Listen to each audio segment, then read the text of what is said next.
Welcome to Not Your Typical Leadership Coaching, the podcast that builds on conventional wisdom and adds a fresh perspective on this ever-evolving field of coaching. Are you fed up with advice that doesn't really get to the heart of the matter or really get you?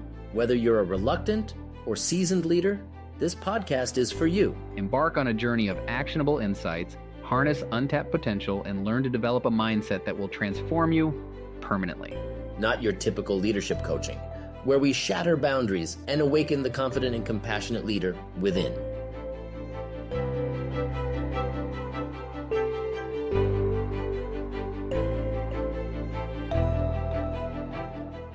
Marty, as always, loving the conversation that we're having, and I'm glad that we're finally hitting record. Yes, good to be back on the podcast with you. Yep. I'm not sure which episode this will be, somewhere around 21, 22, somewhere in there, I think. And this is the part 2 of IFS, or not just IFS, but adult children, leadership. What did we call that other one? But it's about adult children. It's about leadership. And of course, because I'm a certified IFS practitioner, we're going to be talking about parts and the internal family systems model. And you're going to be talking about listening probably, because that's what you teach and how you coach. Yep. But our focus is adult children. And what we did in the previous episode, part 1, is that we pulled out the laundry list from the ACA, Adult Children of Alcoholics and Dysfunctional Families workbooks and literature. And I think we only got through maybe 1 or 2. I think that was your memory as well, right? Yes. And so we thought we'd resume, pick up there. And I think our intention at that time for this episode would be to continue with that laundry list. But since then, I have held a 90 minutes for adult children workshop. Pretty well attended. I think I had 8 people and 3 people that couldn't get in because they registered too late. But we had a great workshop and talked about a lot of wonderful things. And one of the questions that I asked everybody in the room after we had done some definitions, and maybe we should do that now too, like what is an adult child? What is IFS? But by asking these questions and giving people a chance to journal, we came up with some really profound insights and awarenesses about what it's like to be an adult who, as a child, was raised in dysfunction. How would you define adult child? I think the key for me is that some part of us got hooked in the past because you wanted to get attention or approval and love, and it was missing, and so that part got stuck there. Something like this is what keeps us, even though we've grown up and we are, in terms of years, we were adults. There's a part of us that's stuck in that childhood conversation because it didn't get resolved. Yeah. So and if you grow up in a very dysfunctional context, there's going to be a lot of those things. And so a lot of the human being there are 14 of these character traits, or that make up the laundry list, as they call it in ACA. I was amazed when I started the program that I could check off probably at least 12 of them, a large number of the 14. And so there's a lot of me that was still, even though I'm walking around the world looking like an adult, there was a lot of me that was still stuck in that childhood. Yeah, this makes me think, as I hear you define adult child, it makes me think of the ACE score, a study that began, I want to say maybe in the 90s by Kaiser Foundation, where they had determined that people that were raised in trauma, and they found a way in this simple test to just do a survey, ask questions to, have you ever experienced this? Have you ever experienced this? So on and so forth.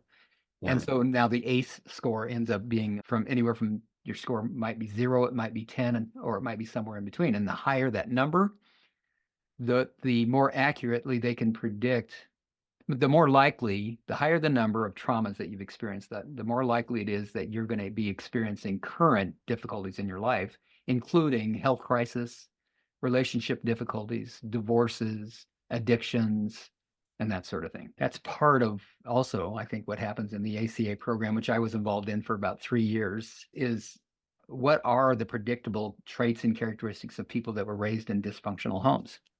Now, this is a leadership podcast, but there's a really good reason why we're talking about adult children, which is in part, it's a 12-step program, adult children of alcoholics, but it's also a fact of life, which is that a lot of people grew up in dysfunction. And now as adults, as you say, are operating from child parts that got stuck back there in those childhoods because there's so much incomplete. There's so much that never got completed, stayed stuck in us somehow. Right. And so if you're in a leadership position, when you're in your family or in your at your work or even in the community, then if those parts aren't there because they're stuck in those childhood traumas or dysfunctions, I was unable to be in my full power, my truth.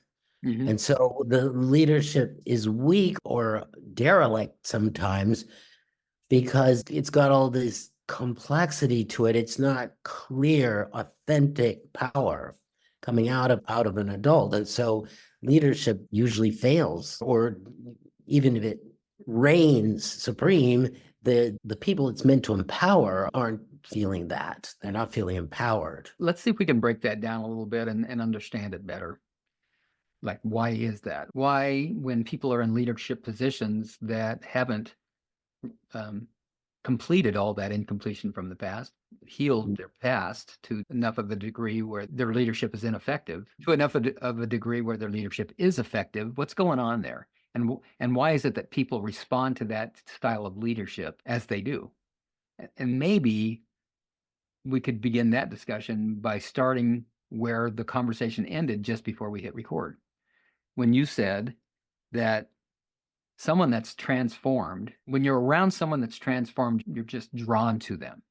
And you want to be like that. That's right. That's right. And I mentioned that transformation may mean different things to different people. But when I think of transformation, I think in terms of moving from an identity-based existence where I have identified somehow with something I hope to be, to an authentic-based existence where I am authentically showing up as me rather than as the identity that I hope to convey if you perceive me. So if I am showing up and transformed into an authentic state, that's what is magnetic. Yeah. That's what draws people to you. And part of it, I think, like you're pointing to my listening to, it's the alignment. When there's the one thing, there's the authentic person, but then there's this energy that gets circled, doesn't come directly. It has to go around those dysfunctions and traumas that are in there. Then it's like the energy gets dissipated. But when somebody is being their authentic self, and there's no other persona that the electricity goes through to get to us, right? That alignment has power to it. Yeah. Absolutely. So in an organization, let's just set this up so that we're talking about leadership in an organization. That can be a business of any kind. It can be a nonprofit business or a for-profit business. It can be a large corporation or just let's just say a restaurant with employees. There's going to be leadership there. In fact, I do have a client right now who is running a kitchen in a restaurant, and he is challenged by the very same things that a CEO of a large organization is faced with. Lots of decisions, have to make those decisions fast often, easily overwhelmed by the demands of the position and the responsibilities, decisions and interactions with people that may not really be very well aligned with the purpose and of the organization, those kinds of things. What he and so many of the people that I've coached come to recognize is that they struggle with leadership when they begin to be concerned about how others are perceiving them. That's one thing that gets in the way. I feel here's something I hear from clients early on. I feel like a fraud. I feel like an imposter. I found myself in this leadership position, and I wonder how I got here. I'm wondering any day if whoever made the decision to put me in this position is going to figure it out and ask me to step aside so somebody real can show up and fill the role. In the context of the language of adaptive child, which is a part, using Terrence Real's language, an adaptive child, a part that's still stuck in the past. If a part of me that is child in nature and maturity and resources is the one that's running the show, of course I feel like a fraud. Children shouldn't be running corporations or businesses. And if that can get resolved, and that can get resolved as simply as shifting the internal leadership from that adaptive child to the wise adult, which is also referred to in the IFS model as self with a capital S. That self leadership from the inside, when it's conveyed outside to the people in our lives, I believe that too creates that attraction-based leadership or magnetic leadership. Yeah, beautiful. I wonder if it would be useful to talk about some of the things that folks identified in this workshop when I asked them some really hard questions.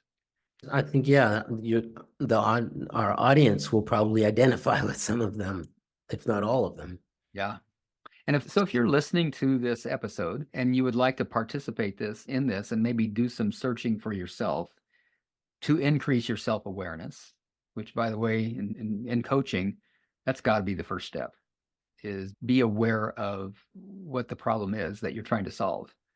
And so that's what these questions are designed to do. And the first question is something like, as an adult, what do you find the most challenging when it comes to being an adult? I see you smiling with that question. Yeah, it's revealing. Yes. What were their answers? The first one that showed up was fear of being judged by others. So as an adult out in the world, the way this was talked about in the workshop was, as an adult out in the world, it feels risky and dangerous to show up as big as I think I might be able to be. Physically big in providing leadership, stepping forth with ideas, expressing my opinion, right? Giving an order, making commitments and being willing to be held accountable for those commitments. Yeah. Pushing myself to and beyond my comfort edge. Putting up for the possibility bigger than that would require us all to be as a team bigger than we currently are, in your sense of big. Yes, exactly.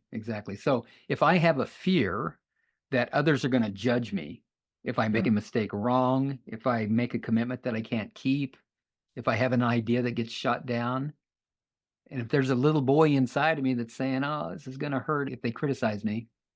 Yeah. I might just hold myself back to take care of that little boy inside so I don't have to feel how scary that is. Just as a parenthetical comment here, this is not directly on track.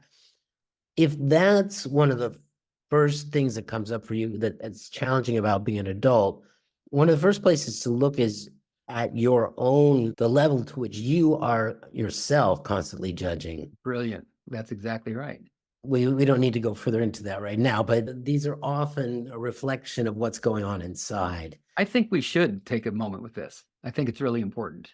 Okay. So if there's a fear of being judged by others, what I hear you saying is that fear probably exists and is at least correlated with judging ourselves.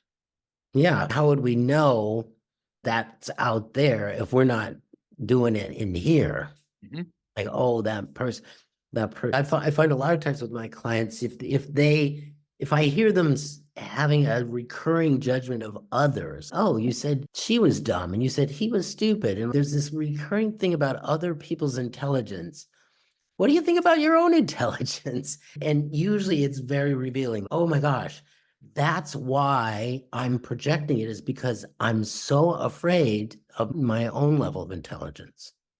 Now let's break that down a little bit further into parts. So let's just say that same person exists that judges and criticizes others out there, and you're coaching them and you help them to see that, yeah, gosh, I guess I judge and criticize myself in exactly the same way. In IFS language, what we would say is there is a part of you that judges and criticizes other parts of you in the way that you criticize others.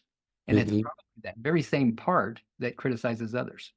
What is restorative and healing and helps that young adaptive child that does that to soften and allow something different to happen, like the wise adult to step in and perceive the situation with a more clear lens that reflects current reality, would be to understand that young part and why they bring that criticism. What are they trying to accomplish?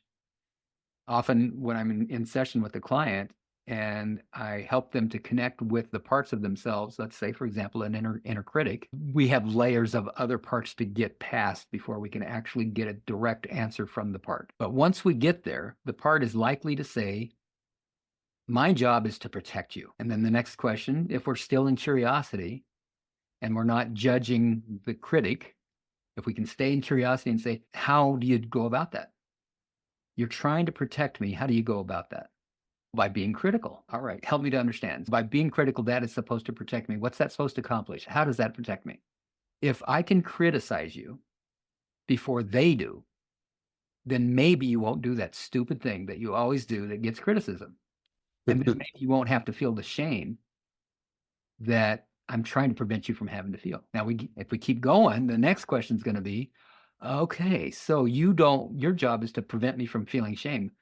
And the critic might say something like, yeah, stupid. Yes, I just told you that. And the next question might be, and because why? What are you afraid might happen if you couldn't prevent me from feeling shame? And that critic might say, the shame would be too much. Shame is too big. We wouldn't be able to operate. If shame took over, we wouldn't even show up for work. We wouldn't show up in the world. We'd be alone. We'd be in the gutter. We would have no life. It'd be too painful. Then we begin to realize, oh, this part that we've maybe demonized and wish we could get rid of, that's the critic that criticizes others and criticizes us, is actually so devoted because now we understand what's at stake for that part. What is at stake for that part is if it didn't criticize us, we'd be in the gutter and have no life. It's huge. Wow. Now I can really appreciate it.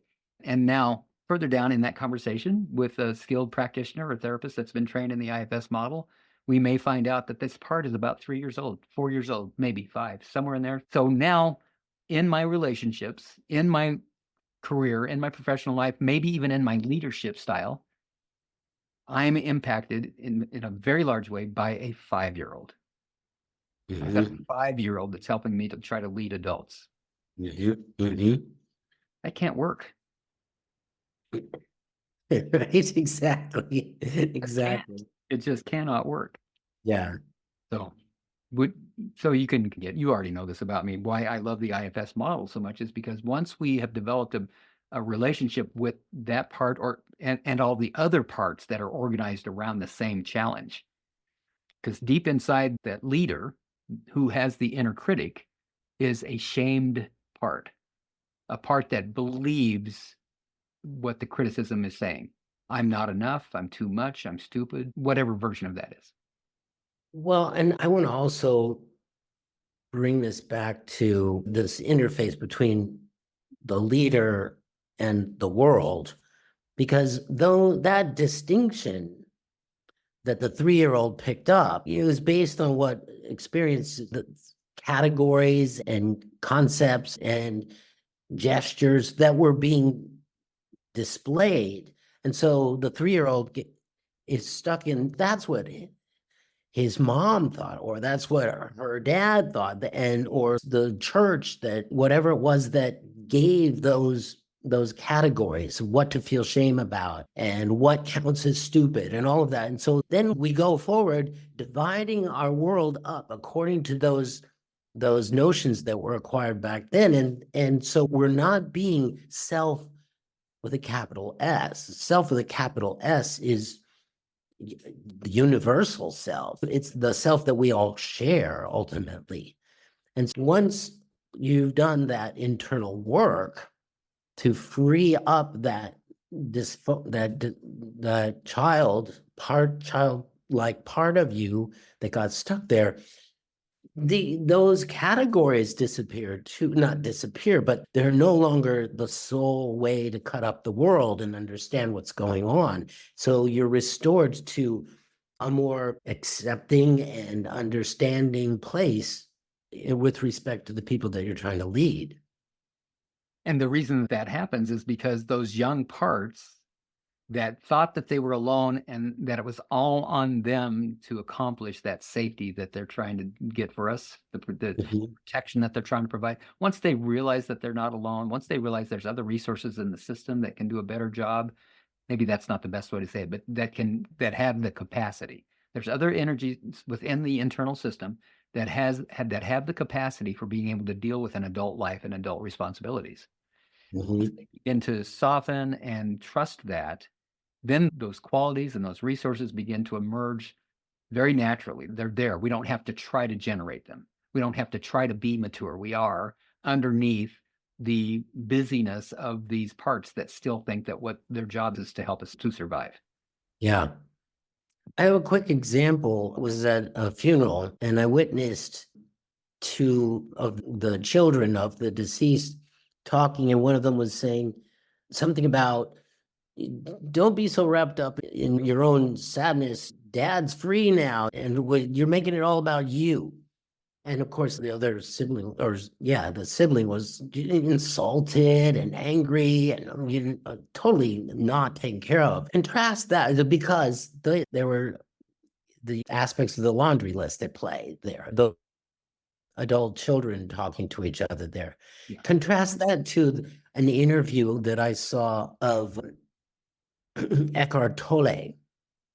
And he was taking questions from the audience, and the person raised their hand and basically said the same thing that the first son at the funeral said.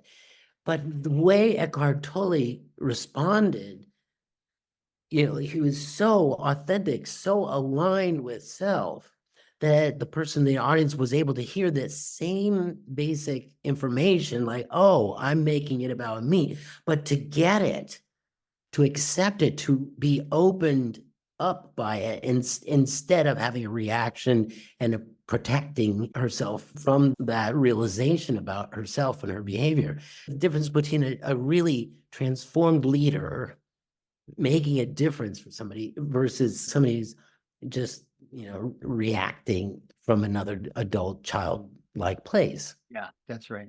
I haven't ever met anybody that's free of these adult child characteristics. When I'm being hijacked by one of those parts that's still stuck in the past because something triggered me in the current circumstance, and I respond from that child part, that will activate your child parts.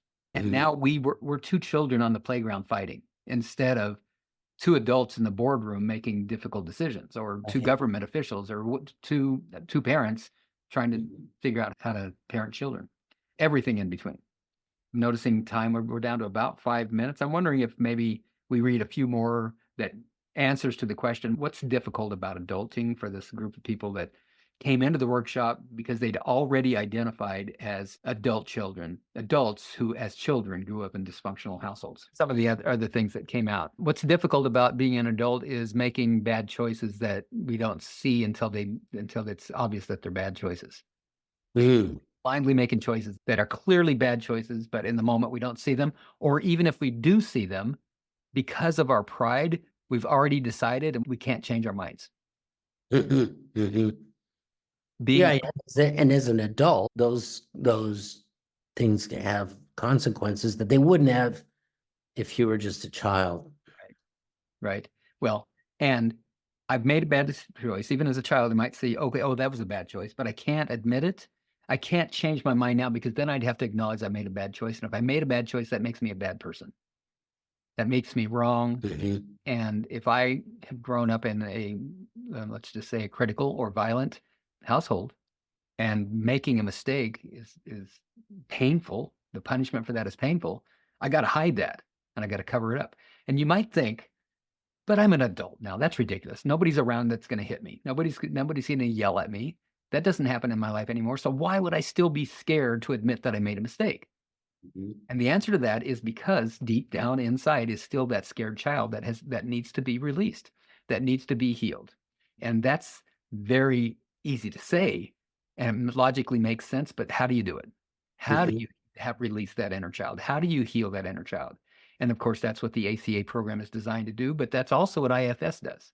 IFS does that in a very effective way, very efficient way, allows the inner children to be healed and updated and retrieved into the present moment so that they can share in our current perspective that reflects current reality. I'm just thinking one of the things that I learned in a program long ago was to track these kinds of conflicts. Like when you notice, wow, that didn't feel right. I overreacted, or I have a very strong charge associated with something that just happened.